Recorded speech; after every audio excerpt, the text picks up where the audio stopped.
Hey everyone, it's the Daily News Podcast, and we are back with a new deep dive for you all. Today, we're going to be looking at U.S. politics, specifically the Republican Party. It's pretty interesting right now. A lot going on and a lot at stake. So to set the scene, imagine like late night meetings, the kind of pressure cooker atmosphere of a big vote, and the whole future of the party hanging in the balance.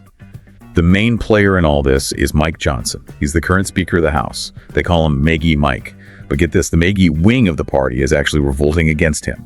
It's like if the student body president got challenged by the very group that got him elected. Yeah, it's pretty wild. It's not just a few people disagreeing with him either. It's major figures like Steve Bannon, the guy who practically built the MAGA platform.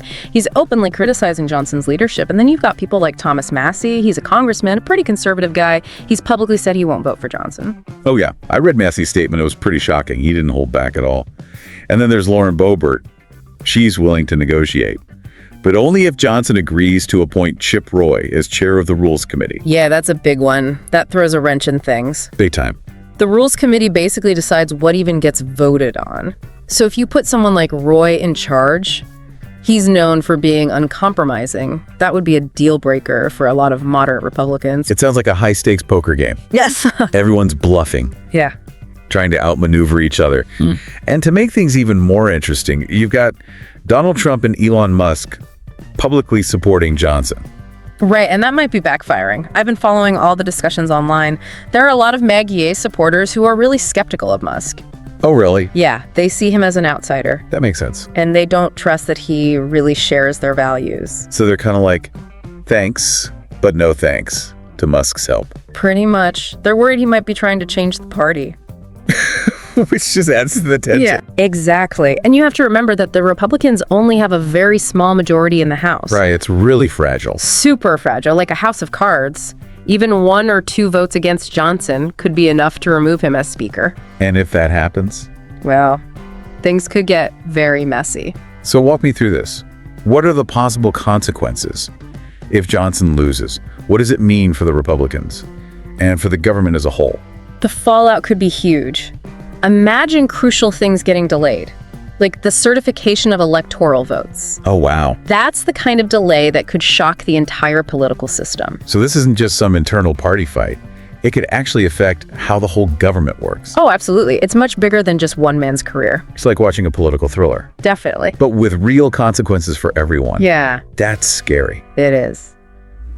We'll be right back after a quick break. It's a real mess, and it's happening at the worst possible time. Like you said, if the Republicans are too busy fighting with each other, even something as important as certifying the electoral votes could be delayed. And that's not good for anyone.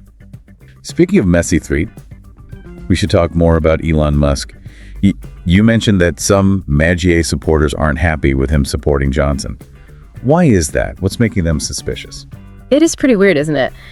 You have this billionaire tech CEO suddenly getting involved in politics, and it's causing all kinds of problems. Some MAGA people think that he's trying to take over their movement, or at least water down their agenda. I can see why they'd be worried. Musk's political views have always been kind of all over the place. He's not exactly known for following the rules. Yeah. And he loves to shake things up. Exactly. He's a disruptor, and that makes a lot of people nervous. Especially the people who are used to being in charge. They're used to calling the shots, and now they have this unpredictable force to deal with. And this is all happening against the backdrop of a very divided America. We have this huge polarization between the two parties, and it feels like it's getting harder and harder to find any common ground. It's like we're living in 2 different worlds, each with its own set of facts and beliefs.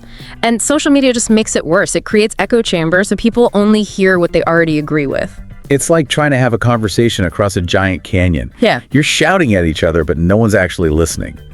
And all that lack of communication and understanding just makes things worse. You're totally right. We need to find a way to break out of those echo chambers and actually have real dialogue. It's not about agreeing on everything. It's about respecting each other's views and being willing to listen. Okay, so let's bring it back to this power struggle.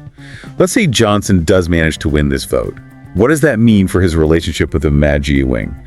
Will they just forgive and forget? I doubt it. Even if he wins, it'll be a painful victory. His authority will be really damaged, and he'll always be worried that someone is trying to get rid of him. So it's like surviving an assassination attempt but being left with a permanent injury. He'll always be trying to keep the people who try to get rid of him happy. That's a good way to put it. He'll have to make compromises, and that could alienate the moderate Republicans. It's a very delicate balancing act. Okay, so let's imagine the opposite happens. What if Johnson doesn't survive this vote? What's the backup plan for the Republicans? Who takes over? That's the big question.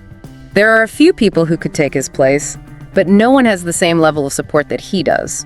It could turn into a real free-for-all, with different groups fighting for control. So there's a real chance of a power vacuum, Yeah, which would just make things even more unstable. exactly. And with so many important decisions to be made, including those electoral votes we talked about, this kind of leadership crisis could have a huge impact on the whole country. It's like a car driving down a mountain with no one behind the wheel. That's a great analogy. The longer it takes to get control back, the more likely it is that everyone's going to crash. And everyone's in that car. The American people. They're the ones who suffer if the politicians can't figure things out. So we've got potential delays in getting things done, a party falling apart, and a country that's on edge. That's not a good combination. But is there any hope? Is there a way out of this mess? There's always hope. But we need a major change in how we do politics. We need to move away from this idea that it's all about winning and start working together. So we need to bridge the divide, have those difficult conversations, Yeah. and find common ground. Exactly. It's not about giving up your beliefs. It's about understanding that you can disagree with someone without hating them. We need to learn how to have civil discussions again and find ways to work together for the good of everyone. It's easy to get cynical about politics, especially when everything seems so broken. But you're right, there has to be hope. There has to be a way to move forward. And it starts with each of us. We need to hold our leaders accountable, demand better from them, and get involved in the political process in a positive way. We can't just sit back and complain. We need to be active in creating the future we want. That's a great message. But we're not out of the woods yet. This fight within the Republican Party is still going on, and we don't know how it's going to end. So let's recap what we know. Okay, so we have Speaker Mike Johnson, also known as Maggie Mike. He's facing a serious challenge from his own party, the MAGA. It's a battle for the heart and soul of the Republican Party. And it's all about deep disagreements on what they believe. It's not just some internal fight. It could disrupt important political processes Yeah. and affect how the whole U.S. government works. Right, and we can't forget about Elon Musk. His involvement has made things even more complicated and more uncertain. It's a real-life political drama, It really is. and the stakes couldn't be higher. No, they couldn't. Yeah, it really feels like we're at some kind of turning point here, not just for the Republicans, but for the whole country. So what does all this tell us about what U.S. politics will look like in the future? Well, I think it's kind of a mini version of what's happening all over the country. These big disagreements about what we believe, we're seeing it everywhere. From school board meetings to Congress, it's like we've forgotten how to disagree with each other without getting nasty. Right, and social media just makes it so much worse. It's so easy to just get swept up in the anger and end up in these echo chambers. Yeah. You only hear from people who think the same way you do. Yeah, the algorithms are designed to keep you hooked, and nothing keeps people hooked like a fight. So you end up surrounded by people who agree with you. And anyone who doesn't is instantly an enemy. Right. It's toxic. So how do we escape from this? How do we start having these difficult conversations without everyone just yelling and calling each other names? Well, it starts with recognizing that we actually have a lot in common. I think more than we realize. We all want the same things. We want a good future for ourselves and our kids.